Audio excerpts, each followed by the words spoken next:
Dust choked the air inside the distinct hum of the Black Hawk helicopter, the smell of copper blood and burning diesel overwhelming the senses. 18 men were bleeding out on the floor of a besieged forward operating base, and the only surgeon was dead. Everyone looked at the trembling orderly in the corner, expecting panic. They didn't know that the woman adjusting her gloves wasn't just a nurse. She was a ghost from a classified special operations unit who had forgotten more about combat trauma than most generals ever knew. When the mortar rounds started falling, she didn't run. She locked the doors and went to work. This is the true story of how one woman held back death itself. Forward Operating Base, FOB. Iron Horse sat like a blister on the scorched earth of the Kunar Valley. It was a dusty, forgotten outpost where the heat made the air ripple and the silence was heavier than the gunfire. For the men of Bravo Company, 2nd Battalion, the war had become a monotonous cycle of patrols, heat exhaustion, and waiting for the inevitable crack of a sniper rifle from the ridges. Inside the medical tent, things were usually quiet. Too quiet for Lieutenant Silas Kincaid. Silas was new to the valley, a jaw-squared officer fresh from Fort Benning, who believed in chain of command and polished boots. He didn't know what to make of the base's civilian nurse, Meline Harper. Meline was 34, plain-faced, and moved with a silence that bordered on unnerving.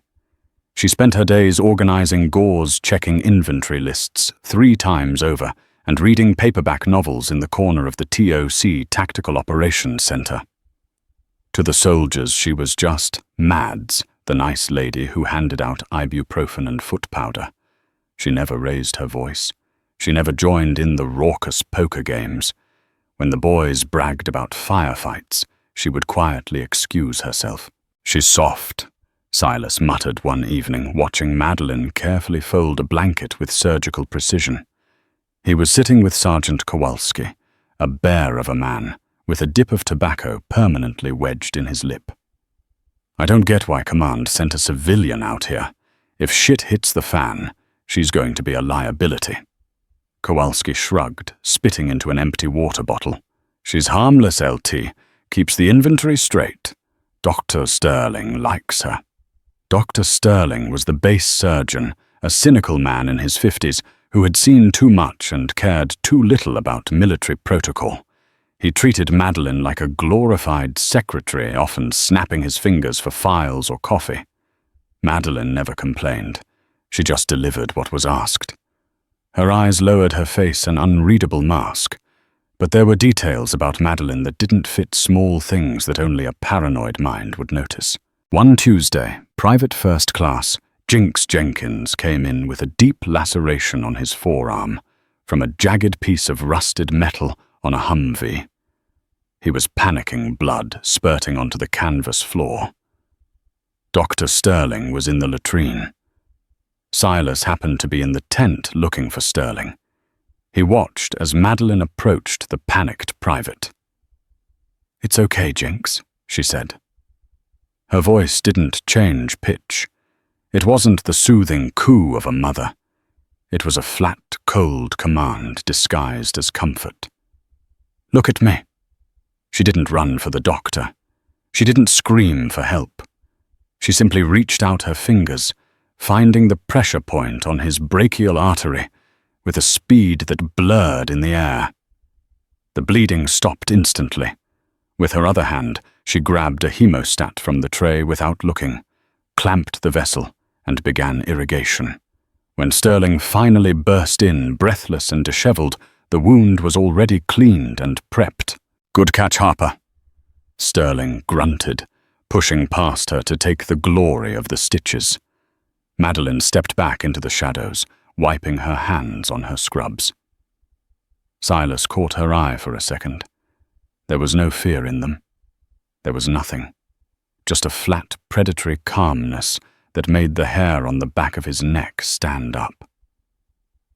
"Where did you learn to hit an artery like that?" Silas asked her later, cornering her by the water buffalo tank outside.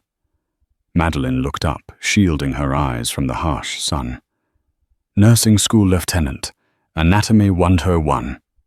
That didn't look like Anatomy 101, Silas pressed. That looked like muscle memory. I'm a quick learner, she said softly, picking up her crate of supplies. Is there anything else, Lieutenant? Or can I get back to my inventory? Silas watched her walk away. Her stride was peculiar. She rolled her feet, making no sound on the gravel, her center of gravity low. It wasn't the walk of a hospital nurse. It was the walk of someone who was used to moving through hostile territory without being seen. He went back to the comms tent and pulled her file. It was disappointingly thin. Meline Harper, registered nurse, previous employment General Hospital, Ohio, no prior military service. It was clean, too clean. It looked like a file created yesterday. You're paranoid, Kincaid, Silas told himself. She's just a nurse. He was wrong. He was dead wrong. And 3 days later, the valley would prove it. The mission was supposed to be a standard presence patrol, a hearts and minds run to a village called Shokran, 6 clicks north of the Forbé. Intel suggested a local warlord was moving weapons through the bazaar, but the threat level was deemed moderate. Silas led the convoy. He took 3 MRAPs and 18 men, including Sergeant Kowalski Jinks and a medic named Corporal Higgins. Dr. Sterling stayed back at the base with Meline. The morning started calm. The radio chatter was routine. The heat was already baking the armor of the vehicles by 0800. Keep your eyes on the rooftops, Silas ordered, over the comms. I don't like how empty the streets are. Copy that, LT, Kowalski replied. Feels like a ghost town. They rolled through the narrow streets of Shokran without incident. But as they turned back toward the main supply route, MSR designated Route Copper. The world exploded. It wasn't just an IED, it was a daisy chain. Boom, boom, boom! 3 massive detonations ripped through the asphalt, flipping the lead vehicle into the air like a toy. The concussion wave shattered the windows of the second MRAP, where Silas was sitting. Dust and black smoke instantly swallowed the convoy. Contact right, Kowalski screamed over the radio. Machine gun fire erupted from the tree line and the ridges above. It was a complex ambush. They were in the kill zone. Dismount, and return fire, Silas yelled, kicking his door open. He stumbled out into the chaos, his ears ringing. The scene was a nightmare. The lead vehicle was a burning wreck. Men were crawling out, screaming. The rear vehicle had taken a direct hit to the engine block and was immobilized. They were pinned down in a wadi, taking heavy fire from 3 sides. Status report, Silas roared, firing his carbine blindly into the ridge. Higgins is down, someone screamed. The medic is down. He took one in the neck. Silas felt his stomach drop. Higgins was their only medic on the patrol. Get him cover to get everyone onto the defilade. For 40 minutes they fought. They called for air support, but the weather had turned. A sudden dust storm was grounding the birds. They were on their own. We have to move, Kowalski shouted, dragging a wounded soldier behind a rock. We're sitting ducks here. LT. Load the wounded into the functional MRAP, Silas ordered. We're punching through back to base, go-go. It was a miracle they made it out. With tires shredded and armor pockmarked by RPGs, the surviving vehicle and the limping second truck roared back toward Iron Horse. Inside the vehicles, it was a slaughterhouse. 18 men, every single one of them wounded. 6 were critical. Higgins, the medic, was unconscious and bleeding out. Jinks had shrapnel in his chest. Kowalski had a crushed leg. Silas grabbed the radio handset, his hands slick with blood. Base, this is Bravo Actual. We are coming in hot mass casualty event. Repeat, Mascal. We have 18 wounded, multiple critical. Get Sterling ready. The radio crackled. The voice on the other end wasn't the calm comms officer. It was a panicked private. Sir, you can't come in the north gate. Why the hell not? Mortars! The base is under attack too. A secondary force hit us while you were out. Dr. Sterling is dead, sir. The silence in the vehicle was louder than the engine. Say again, Silas whispered. A mortar round hit the TOC. Sterling is KIA. The PA is down. We have no medical staff. Repeat, we have no medical staff. Silas looked around the interior of the MRAP. Men were groaning, clutching severed limbs, and gaping chest wounds. They were dying. Without a surgeon, without a medic, they were dead men rolling. Who is left? Silas demanded. Who is in the medical tent? Just the nurse, sir, the private stammered. Just Harper. Silas slammed his fist against the dashboard. A librarian nurse. We need a trauma surgeon. We need a miracle. She's all we got, LT. Kowalski gritted out his face, pale. Silas keyed the mic again. Tell Harper to prep everything she has. Tell her to pray. We'll be there in 2 minutes. He dropped the mic and looked at his men. They looked back at him with hollow eyes. They knew what it meant. A civilian nurse with no combat experience was about to be handed 18 broken bodies. Hang on, Silas told them, though he didn't believe it himself. Just hang on. Back at FOB Iron Horse, the sirens were wailing. Dust coated everything. The medical tent was shaking from the nearby blasts of incoming mortars. Madeline Harper stood in the center of the tent. She had heard the radio call. She knew Sterling was dead. She saw his body being pulled from the rubble of the TOC just minutes ago. She looked at her hands. They were trembling not from fear, but from the adrenaline dump she hadn't felt in 5 years. She closed her eyes for a brief second.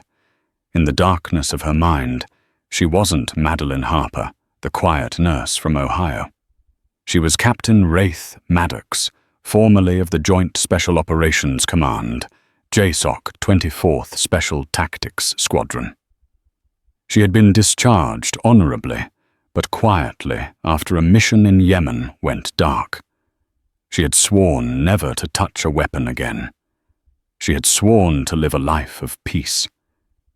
But war doesn't care about promises. She opened her eyes. The trembling stopped. The flat, cold look returned. She didn't run around screaming. She walked to her locker. She reached to the back behind the spare scrubs and pulled out a small black pouch she wasn't supposed to have. Inside were her own shears, a specialized tourniquet, and a set of combat stimulants. She put them in her pocket. Then she turned to the 2 terrified orderlies, Private Miller and Private Davila, who were cowering under a table. "Get up," she said. Her voice cut through the noise of the explosions like a razor blade. They looked at her confused. This wasn't the soft-spoken lady who organized the cotton balls. "I said get up," she barked the command, echoing with the authority of a field commander. Davila grabbed the crash carts. Miller, get every bag of O-negative blood we have and stage them by the door. Now. But Dr. Sterling is dead, Miller cried. We don't know what to do. Madeline walked over, grabbed Miller by the vest, and hauled him to his feet with one hand. She looked him dead in the eye. I am the doctor now, she said, and nobody dies in my tent today. Do you understand me? Yes, ma'am. Good. Prep for triage. The devil is coming to dinner, and we're going to feed him lead if we have to. Outside, the roar of the MREPs grew louder. The gates swung open. The vehicles screeched to a halt, smoke pouring from their engines. The back doors flew open. Blood spilled out onto the dust. Silas jumped out carrying Jinx. I need help here. He can't breathe." Meline Harper stepped out of the tent. She wasn't wearing her usual white coat. She had stripped down to her olive-drab undershirt. She had tied her hair back tight. And for the first time, Silas saw the scar on her neck that she usually hid with a collar. A jagged line that spoke of a knife fight, not a surgery. She didn't flinch at the gore.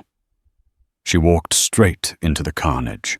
"Miller Davila, take the walking wounded to the mess hall," she ordered, pointing with absolute precision. "Lieutenant, bring that man to bed one. You," she pointed at another soldier, "apply pressure there. Move." Silas stared at her for a split second. The soft civilian was gone. In her place was something else entirely. Something dangerous. "You heard her," Silas yelled at his men. "Move!" The battle for the 18 lives had begun. But the enemy wasn't just the Taliban fighters closing in on the perimeter. It was time. And Meline Harper was about to go to war with the clock. The medical tent had ceased to be a place of healing. It had become an abattoir. The air was thick with the metallic tang of blood, the stench of bowel contents from gut shots, and the acrid smoke drifting in from the burning TOC. The generator sputtered outside, casting the interior into flickering epileptic shadows that made the gore look even darker. Meline Harper moved through the chaos like a conductor in a hurricane. Her white scrubs were gone, replaced by a blood-soaked apron over her olive tee. She wasn't running led to mistakes. She was gliding, her efficiency terrifying in its absolute lack of hesitation. "Davila, keep pressure on Kowalski's femoral," she barked, not looking up from the soldier she was currently treating. "If he bleeds through that gauze, you put your knee in it. Do not let him die." "Yes, ma'am," the terrified private screamed back, putting his entire body weight onto the sergeant's shredded leg. On the main table lay Private Jinx. His chest was a ruin. A piece of shrapnel the size of a fist had punched through his ribs, collapsing his left lung and nicking the pericardium. He was drowning in his own blood, his face turning a terrifying shade of cyan. Silas stood on the other side of the table, his hands shaking as he held the retractors. He had seen combat. He had seen death. But he had never seen the inside of a man's chest cavity, while the man was still awake and gasping. "He's crashing!" Silas yelled, watching the portable monitor scream its alarm. "BP is 60/40. We're losing him." "I know," Meline said. Her voice was devoid of panic. It was the voice of a machine. "Suction. Now." "We don't have a surgeon," Silas shouted, the stress breaking his composure. "Meline, you can't fix this. We need to stabilize and wait for dust off." Meline snapped her head up. Her eyes locked onto his. For a second, Silas saw the abyss. "There is no dust off, Lieutenant. The birds are grounded. If I don't fix this, he is dead in 3 minutes. Now give me the suction or get the hell out of my OR." Silas froze, then grabbed the suction wand. Suctioning. Scalpel. She didn't wait for him to hand it to her. She snatched it from the tray. With a steady hand, she widened the incision between Jinx's ribs. Blood gushed out, hot and fast. "More light," she commanded. "The power is flickering," Miller yelled from the corner where he was trying to start an IV on Corporal Davis. "Davila, give me your tactical light," Meline ordered. The private threw his flashlight. Silas caught it and shone the beam directly into the open wound. "I see the bleeder," she whispered. "Intercostal artery. It's retracted behind the rib." She reached in. She wasn't using instruments anymore. She was using her fingers. It was a move of desperation, something forbidden in sterile hospitals, but necessary in the mud and blood of war. She dug her fingers behind the bone, finding the slippery pulsing vessel. "Clamp," she said. Silas handed her the hemostat. She clicked it shut. The fountain of blood stopped instantly. "Suture 30 silk." As she stitched, her hands moved with a blur of motion that Silas couldn't comprehend. He watched her tie knots with one hand, her dexterity defying logic. This wasn't just nursing school. This wasn't just Anatomy 101. This was advanced trauma surgery, performed in the dark under fire. Just as she finished tying off the artery, the tent flap flew open. Major Hendricks, a supply officer from battalion who had been visiting for an inspection when the attack started, stumbled in. He was a man who cared more about inventory spreadsheets than soldiers. He was clutching his shoulder, his face pale. "I'm hit!" Hendricks screamed, staggering toward Madeline's table. "I need a medic. Get away from that grunt and help me." Madeline didn't look up. "Wait your turn, Major. Triage rules." Hendricks grabbed her arm, jarring the needle she was holding. "Do you know who I am? I am a field-grade officer. I have a shrapnel wound. Treat me now." The tent went silent. Even the groaning wounded seemed to pause. Madeline slowly lowered her hands. She turned to Hendricks. The blood on her face made her look like a demon. "Let go of my arm," she said. Soft and low. "I ordered you to." In one fluid motion, Madeline dropped the needle, grabbed Hendricks's wrist, and twisted. There was a sickening pop of cartilage. Hendricks screamed and dropped to his knees. Before he could recover, she kicked his legs out from under him and pinned him to the ground with a boot to his throat. "Silas," she said, calm as a summer breeze. "Check the Major's wound." Silas, wide-eyed, leaned over the whimpering Major. He inspected the shoulder. "It's a graze, Madeline. Shallow. Barely broke the skin." Madeline leaned down her face, inches from Hendricks's. "You disrupted a life-saving procedure for a scratch," she hissed. "If you touch me again, I will sedate you, intubate you, and leave you in the corner until next Tuesday. Do we have an understanding?" Hendricks nodded frantically, tears streaming down his face. "Get him out of here," she told Miller. "Give him a Band-Aid and a lollipop, and get back to work." She turned back to Jinx, who had stabilized. Silas stared at her. "Who are you?" he whispered. Madeline picked up a fresh gauze pad. "I told you, Lieutenant. I'm just the nurse." But the lie was wearing thin, and outside the sound of gunfire was getting closer. The enemy wasn't just mortaring the base anymore. They were at the wire. The night deepened, and with it the situation deteriorated. The FOB was being overrun. The perimeter wall, weakened by the initial blasts, had been breached by a suicide truck bomb 20 minutes ago. Now Taliban fighters were pouring into the compound. Inside the medical tent, the supplies were critical. They were out of morphine. They were down to their last 3 bags of O-negative blood. "We have to conserve," Madeline said, her voice tight. She was washing her hands in a basin of bloody water. "No more fluids for the expectants." Expectants was the polite term for the men who were going to die no matter what they did. It was the hardest decision in medicine, and she made it without blinking.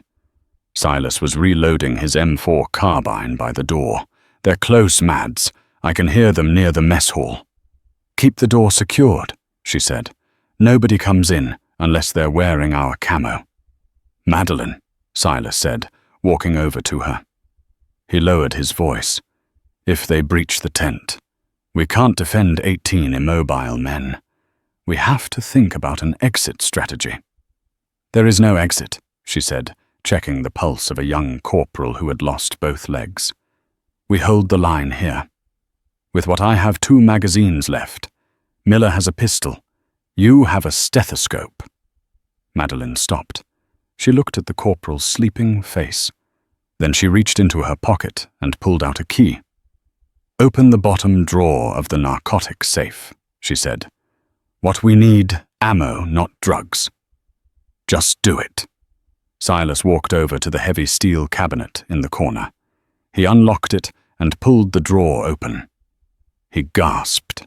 Inside, nestled between boxes of fentanyl, was a Glock 19 with a threaded barrel, 3 extended magazines, and a combat knife with a serrated spine. It wasn't standard issue. It was operator gear. Ghost gear.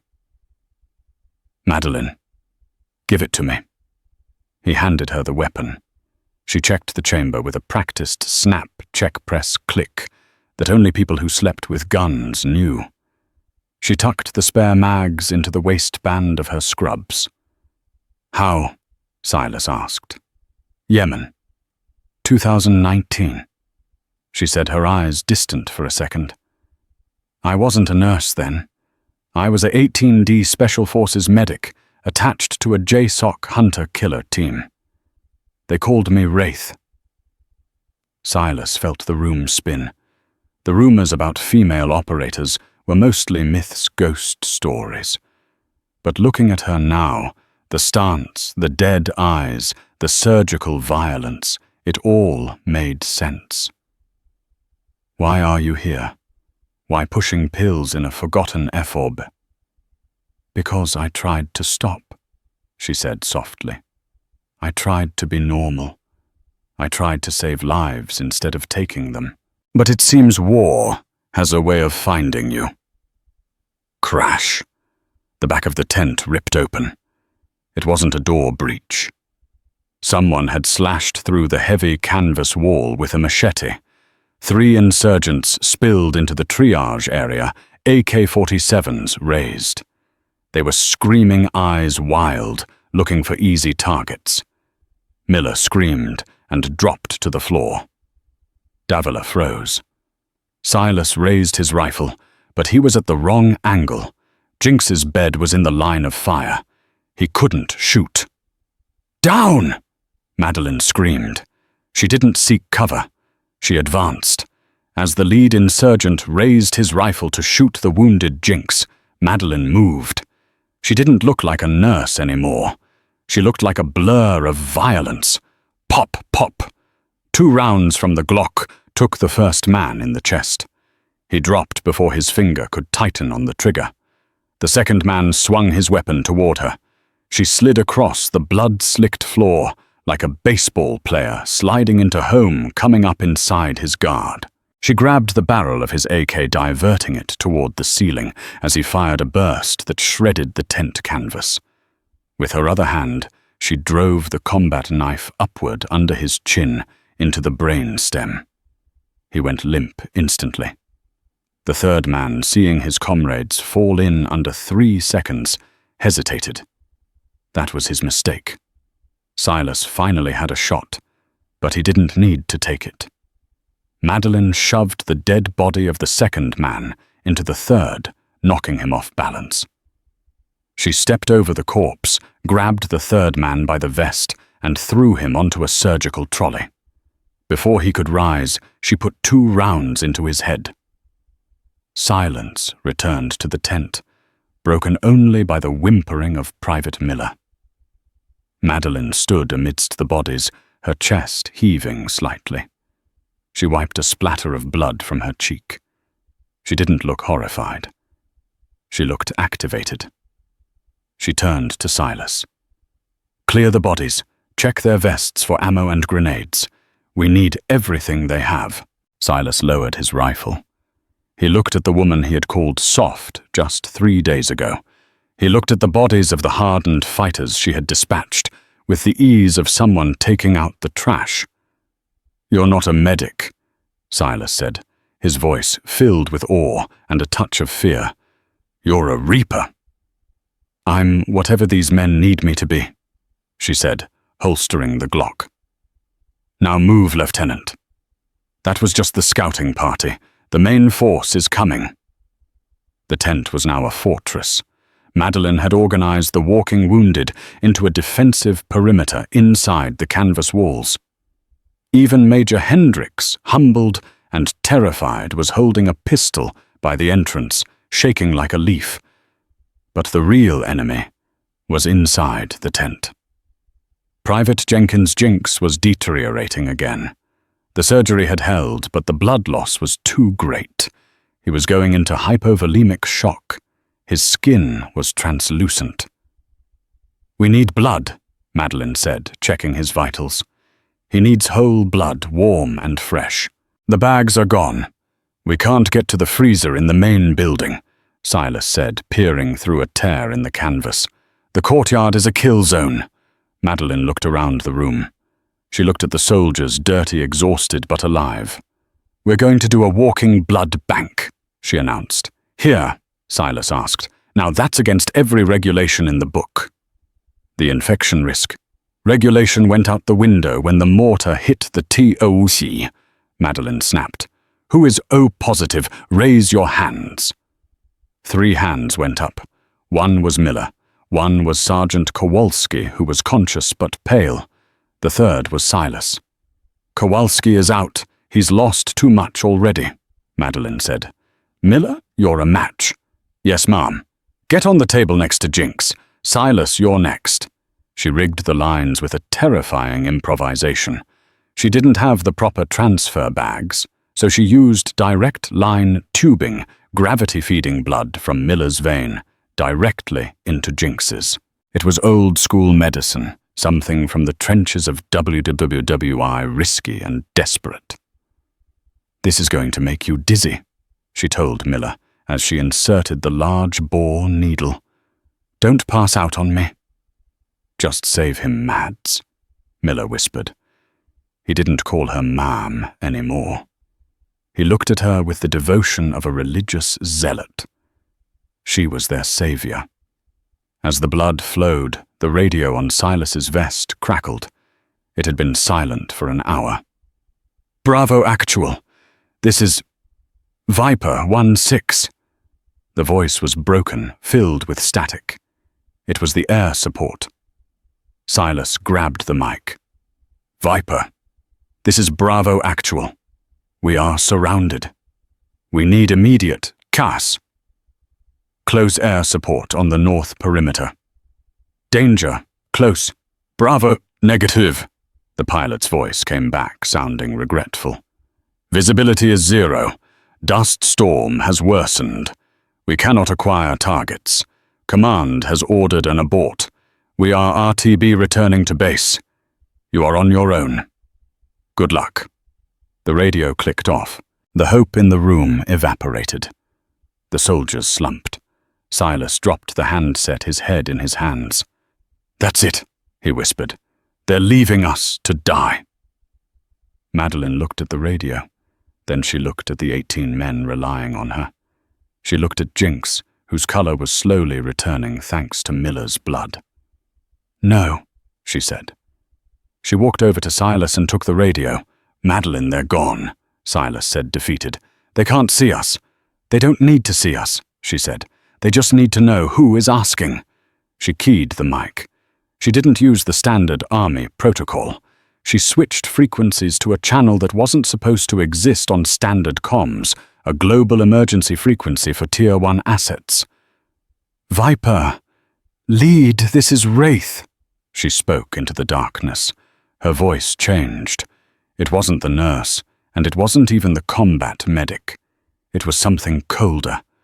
Authentication code, Omega 9 Zulu Archangel, priority black. Static, then a sharp hiss. "Wraith."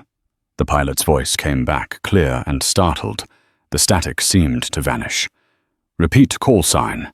That code is listed as MIA, presumed dead." "I am very much alive, Viper, and I have 18 souls on the ground who are not cleared for checkout. Do you copy?" There was a long pause. The authority in her voice carried weight that transcended rank. It was the weight of legends. "Copy, Wraith." The pilot said, his tone shifting from regret to steel. "We didn't know you were down there. Command override confirmed. We are turning around. We're coming in on the deck. Paint the target." "I have no IR strobes," Meline said. "I have no flares." "Then give us a visual. Give us anything." "We are 2 minutes out." Meline dropped the mic. "Silas, I need fire." "What?" "I need a signal fire, big enough to be seen through a dust storm." "We're in a tent. If we light a fire, we burn the wounded." "Not inside." Meline pointed to the fuel drum sitting near the generator just outside the flap. "There. That's a suicide run," Silas said. "There are snipers on the ridge watching that door." "I know," Meline said. She grabbed a flare gun from the emergency kit, not enough for the pilots to see from miles away, but enough to ignite 40 gallons of diesel fuel. "I'll do it," Silas said, standing up. "I'm the commander." Meline pushed him back down. "You're the blood donor. You're hooked up to Jinx. You move, he dies." She checked her Glock. 1 magazine left. "Cover me from the flap," she ordered the men. "Shoot at anything that flashes." "Mads, don't," Silas pleaded, straining against the IV line. "You won't make it back." She looked at him. For the first time all night, a ghost of a smile touched her lips. It was so and beautiful. "I promised you, Silas. Nobody dies in my tent today." She took a breath, kicked open the flap, and sprinted into the hail of bullets. The distance from the medical tent to the fuel supply was exactly 32 yards. In peacetime, on a manicured track, a person could cover that distance in under 5 seconds. But in the middle of a kinetic ambush, with the air saturated by lead and the ground churning under mortar impacts 32 yards, wasn't a distance. It was a death sentence. Meline Harper stood at the threshold of the torn canvas flap. She took one last breath, inhaling the scents of copper blood, stale sweat, and the burning ozone of the battlefield. She wasn't Meline anymore. The nurse who catalogued aspirin was gone. Wraith was back, and her heart rate slowed to a predatory rhythm, even as her adrenaline spiked. "Cover fire!" she screamed, her voice cutting through the din of battle. "Now!" She didn't wait for them to comply. She launched herself into the void. Meline moved with a terrifying grace, her body angled low, her center of gravity hovering just above her knees. She didn't run in a straight line. That was how you got shot. She moved in a jagged, unpredictable zigzag, planting her boots hard into the gravel to change direction every 3 strides. Thwack, thwack, zing. Bullets snapped past her head, angry hornets invisible in the night. The sound of a supersonic round passing inches from your ear is distinctive. A sharp crack that hits the eardrum before the sound of the rifle shot even registers. She heard 3 of them in under a second. The Taliban snipers on the ridge had shifted their focus. They weren't shooting at the tent anymore. Every barrel was trained on the lone figure sprinting through the kill zone. Inside the tent, the scene was one of desperate, frantic violence. Lieutenant Silas Kincaid, still tethered to Private Jinx by the plastic tubing of the blood transfusion, forced himself into a kneeling position. The needle in his arm tugged painfully, threatening to rip the vein if he moved too far. But he didn't care. He braced his M4 carbine against a supply crate, gripping the weapon with his free hand. "Pour it on!" Silas roared, his vision blurring from blood loss. "Do not let them track her fire." Beside him, Miller and the walking wounded unleashed a ragged volley. It wasn't precision shooting. They were hurt, terrified, and firing blindly into the darkness. But the sheer volume of noise and muzzle flash was enough. It forced the snipers on the ridge to duck just for a heartbeat. That heartbeat was all Meline needed. She hit the dirt, sliding on her hip and thigh like a baseball player stealing home plate. The gravel tore through her scrub pants, shredding the skin of her leg, but she didn't feel it. She slammed into the cover of the generator block, just as a heavy caliber round, likely a 12.7mm DSHK, slammed into the steel casing inches above her head. Clang! The impact was deafening. Sparks showered down on her hair. The heavy machine gunner had her dialed in. He began to walk his fire down, chewing up the earth around the generator, pinning her tight against the vibrating metal machinery. She was trapped.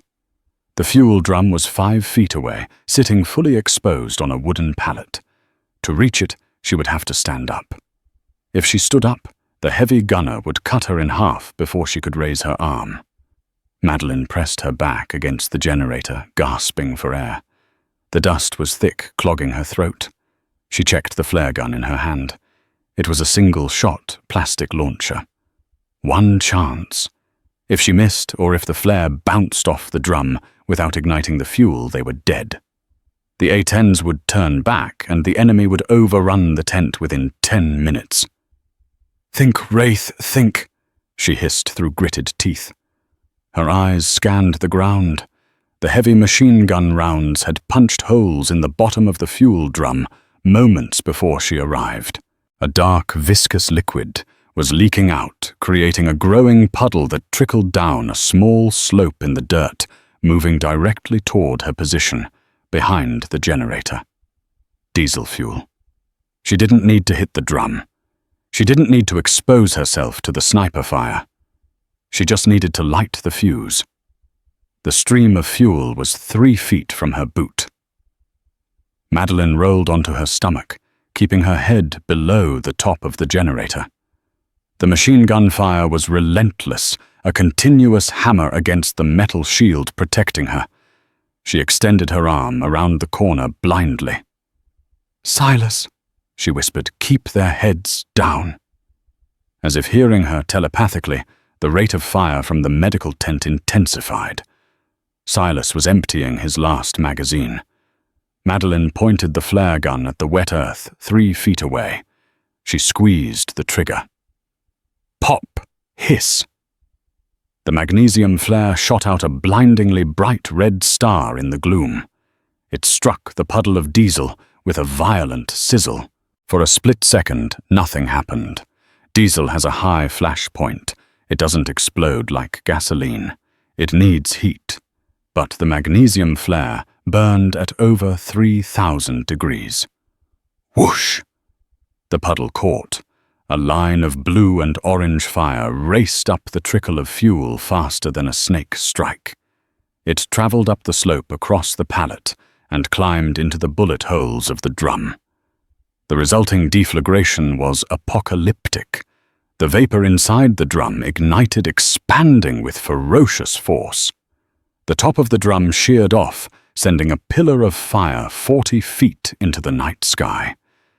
It was a lighthouse of pure, raging heat, illuminating the entire forward operating base in a stark, flickering orange glow.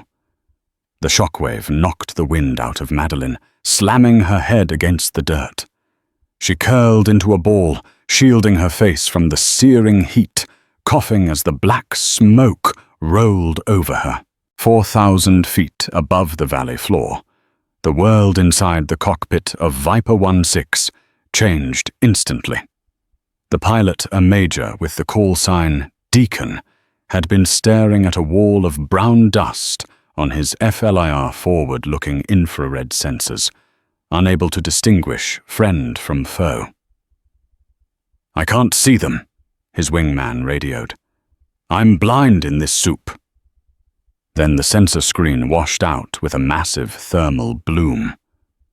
"Contact!" Deacon shouted, his voice tight with relief. "Visual contact. I have a massive thermal spike, grid reference, confirmed. That's our beacon. Copy that Viper, 16. The Joint Terminal Attack Controller, JTAC, back at base, relayed. You are cleared, hot. Danger close. Repeat, danger close. Save those boys. Tally-ho, Deacon whispered. He banked the A-10 Thunderbolt II hard to the left, lining up the nose of the aircraft with the ridge line overlooking the burning signal fire. On the ground, the sound of the enemy gunfire suddenly stopped. The Taliban fighters paused, looking up at the sky, confused by the sudden illumination. Then they heard it. A low whine that rapidly built into a scream. The A-10 Warthog doesn't just shoot, it erases. Brrrr. The sound arrived a split second after the rounds impacted, because the bullets traveled faster than the speed of sound. It was a noise like canvas tearing, amplified 1,000 times, a guttural, vibrating roar that rattled the teeth of every man on the ground. The GAU-8 Avenger Gatling gun unleashed 30mm depleted uranium shells at a rate of 65 rounds every second. The ridgeline simply disintegrated. Meline watched from her position on the ground as the hillside 500 yards away erupted. Boulders the size of cars were shattered into gravel. Trees were mulched. The enemy position, which had been pinning them down for hours, was turned into a smoking crater in under 2 seconds. The Warthog pulled up its engines, screaming as it climbed back into the dust, only to bank around for a second pass.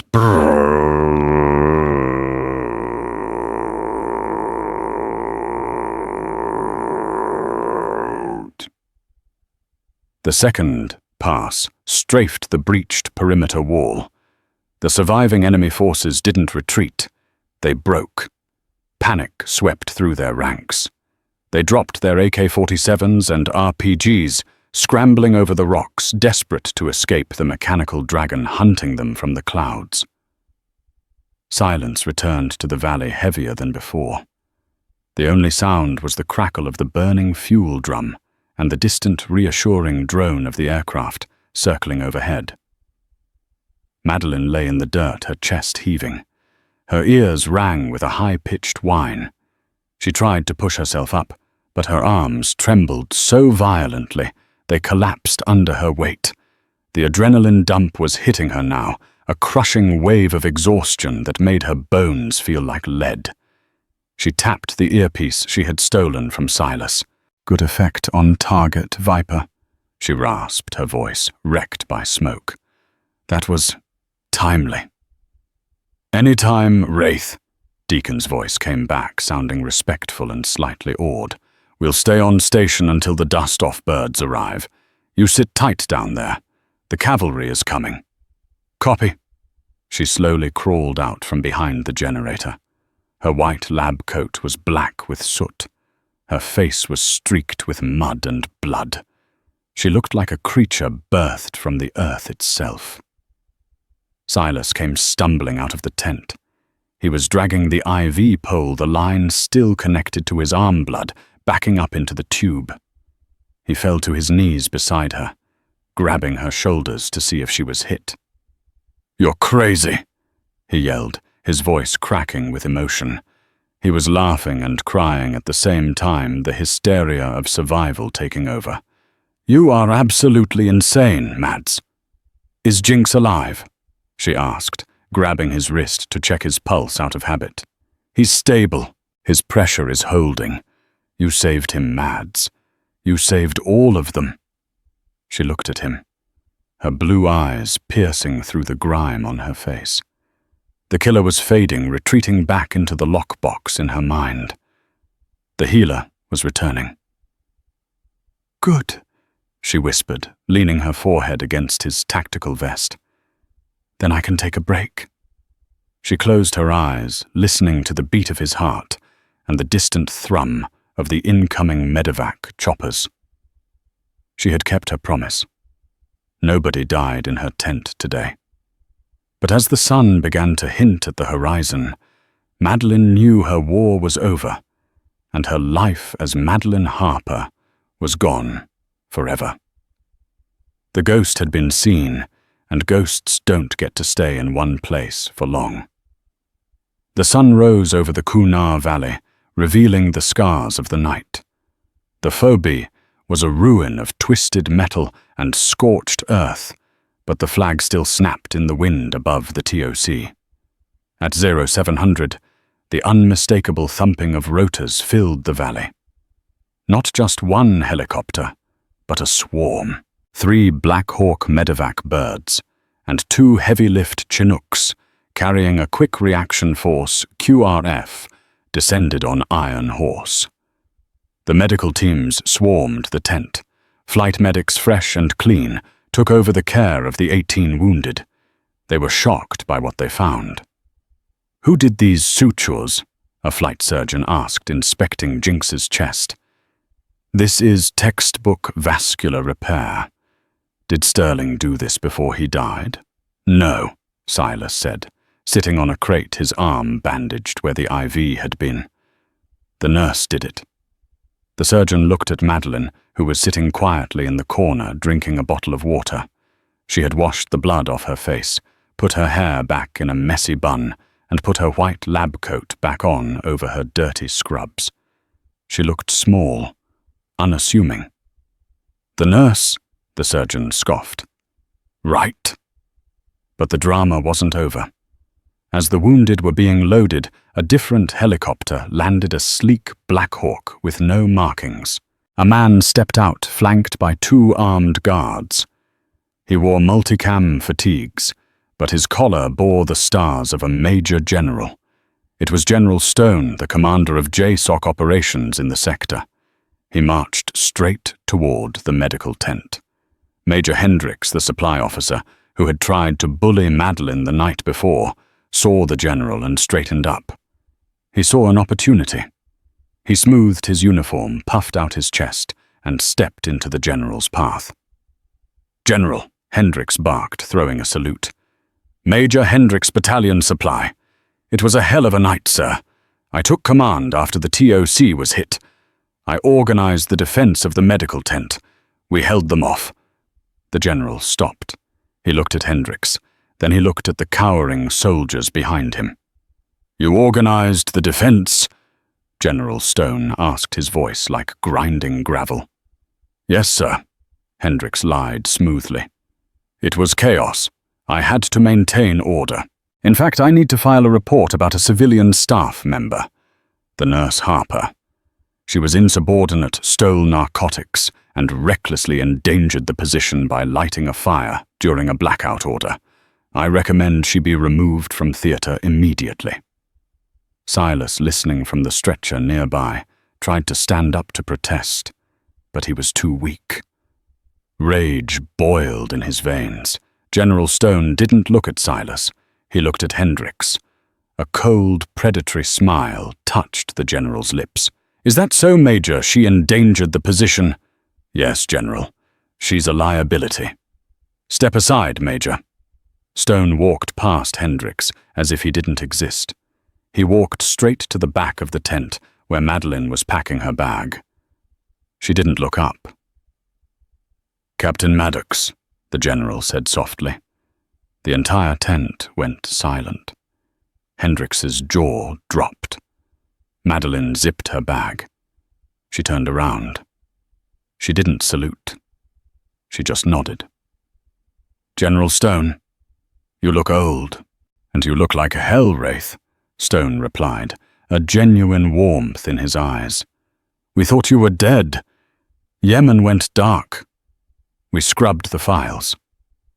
"I liked being dead," she said.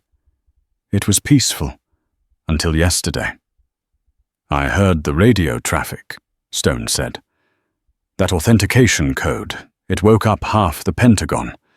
You know I can't let you stay here now. Your cover is blown. The Taliban knows who was on that radio. You're a high-value target again." "I know." She sighed. She looked around the tent at the soldiers she had saved. Jinx was being carried out, giving her a thumbs up.